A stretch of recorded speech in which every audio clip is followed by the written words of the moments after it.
बिस्मिल्लाहिर्रहमानिर्रहीम। मेरा नाम मोहम्मद शाहिद मेमन। आज हम इस लेक्चर के अंदर सीखेंगे कि फॉरेक्स क्या है, यानी कि फॉरेन एक्सचेंज बिज़नेस क्या है। अगर हम एफएक्स कहें या हम फॉरेक्स कहें या हम फॉरेन एक्सचेंज कहें, इन तीनों का मतलब सेम है।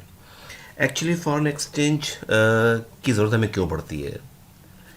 तीन वजूहत से फॉरेन एक्सचेंज की हमें ज़रूरत पड़ती है। मिसाल के तौर पर आप एज अ टूरिस्ट अगर किसी मुल्क में जाते हैं तो वहाँ पर आप उस मुल्क की लोकल करेंसी को इस्तेमाल करते हैं, तो दैट्स वाई आपको उस मुल्क की करेंसी की ज़रूरत पड़ी, क्योंकि यू आर लिविंग देयर।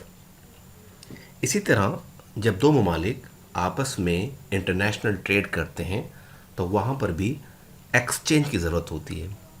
यानी कि अगर पाकिस्तान की अगर हम मिसाल ले लें, पाकिस्तान अगर अमेरिका को एक्सपोर्ट करेगा तो पाकिस्तान को अपनी मुल्क की लोकल करेंसी चाहिए। तो अमेरिका जब पाकिस्तान को पे करेगा तो पाकिस्तान को अमेरिकन में नहीं बल्कि पाकिस्तानी रुपीज़ में पे करेगा। इसलिए हमें फॉरेन करेंसी की क्या कहते हैं ज़रूरत पड़ती है। मैंने एक तरीका आपको बताया कि जब हम एज अ टूरिस्ट किसी मुल्क में जाते हैं तो वहाँ पर हमें करेंसी की ज़रूरत पड़ती है, और जब हम इंटरनेशनल ट्रेड करते हैं तो हमें उसके लिए भी ज़रूरत पड़ती है। और इसके अलावा अगर कोई मुल्क किसी मुल्क में जाके इन्वेस्ट करता है तो उसके लिए भी उसको उस मुल्क की करेंसी चाहिए, तो इसलिए हमें एक्सचेंज की ज़रूरत पड़ती है। हम यहाँ पर ये सीखने की कोशिश कर रहे हैं कि फॉरेन एक्सचेंज क्या है और इसकी हमें क्या ज़रूरत है और हम इसको क्यों समझें। देखें, हम जो कारोबार करने जाएंगे इस बिज़नेस के अंदर, बेसिक के बाद फिर हम एक्सपर्ट्स कोर्स करेंगे, फिर हम प्रोफेशनल कोर्स करेंगे, तो हमें ये पता चलना चाहिए और हमें ये मालूम होना चाहिए कि हम एक मुल्क की करेंसी को क्यों ख़रीदें। हम इसलिए ख़रीदेंगे क्योंकि हम उस मुल्क में एज अ टूरिस्ट होंगे, या हम मुल्क में एज अ इन्वेस्ट करेंगे, या दो मुल्क आपस में ट्रेड करेंगे, तो हमें उस मुल्क की करेंसी की ज़रूरत पड़ेगी। ठीक है जी, यहाँ पर हमने फॉरेन एक्सचेंज को समझा।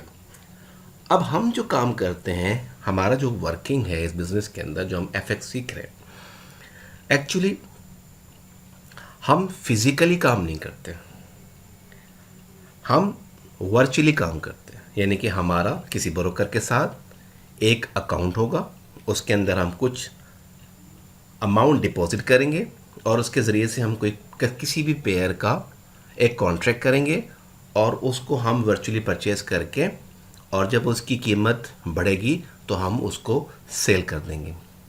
तो हमारा फिज़िकल काम नहीं होगा। मैं यहाँ पर आपको ये समझाने की कोशिश कर रहा हूँ। अब दूसरी बात ये है कि अगर हम बात कर रहे हैं कि हमें एक करेंसी की ज़रूरत पड़ेगी, और अगर हम यानी कि यहाँ पर मेरा कहने का मकसद सिर्फ ये है कि डिमांड एंड सप्लाई की हम बात कर रहे हैं। यानी कि अगर great Britain pound versus USD है, ये एक पेयर है। अगर पाउंड बढ़ रहा है तो इसका मतलब है पाउंड की डिमांड बढ़ रही है, इसकी सप्लाई कम हो रही है। और अगर पाउंड ये पेयर नीचे आ रहा है तो इसका मतलब ये हुआ कि इस करेंसी की सप्लाई ज़्यादा हो रही है और डिमांड कम हो रही है। तो यहाँ देखिएगा, यहाँ पर मैंने एग्जाम्पल दी है, as money is bought by more people that become less available. अगर पैसे को, मनी को बहुत सारे लोग ख़रीदेंगे तो वो कम रह जाएगा। जब वो कम रह जाएगा तो उसकी डिमांड बढ़ जाएगी और इस तरह पेयर ऊपर चला जाएगा और वो करेंसी अप चली जाएगी।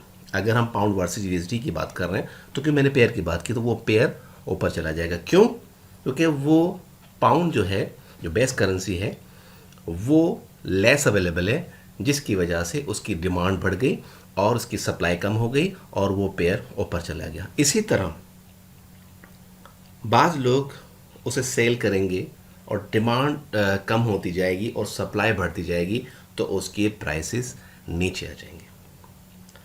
हमने यहाँ पर इस क्लास के अंदर सिर्फ ये सीखा कि फॉरेन एक्सचेंज क्या है और करेंसी के अंदर जो आपस में जो चेंजेस आते हैं उसकी मेन वजह क्या होती है। इसकी मेन वजह मैंने आपको बताई, डिमांड एंड सप्लाई होती है। तो इंशाल्लाह ताला हम अपने नेक्स्ट क्लास के अंदर सीखेंगे कि बाइंग एंड सेलिंग टर्म्स क्या हैं। आप अपना ख्याल रखिएगा। अल्लाह हाफिज़।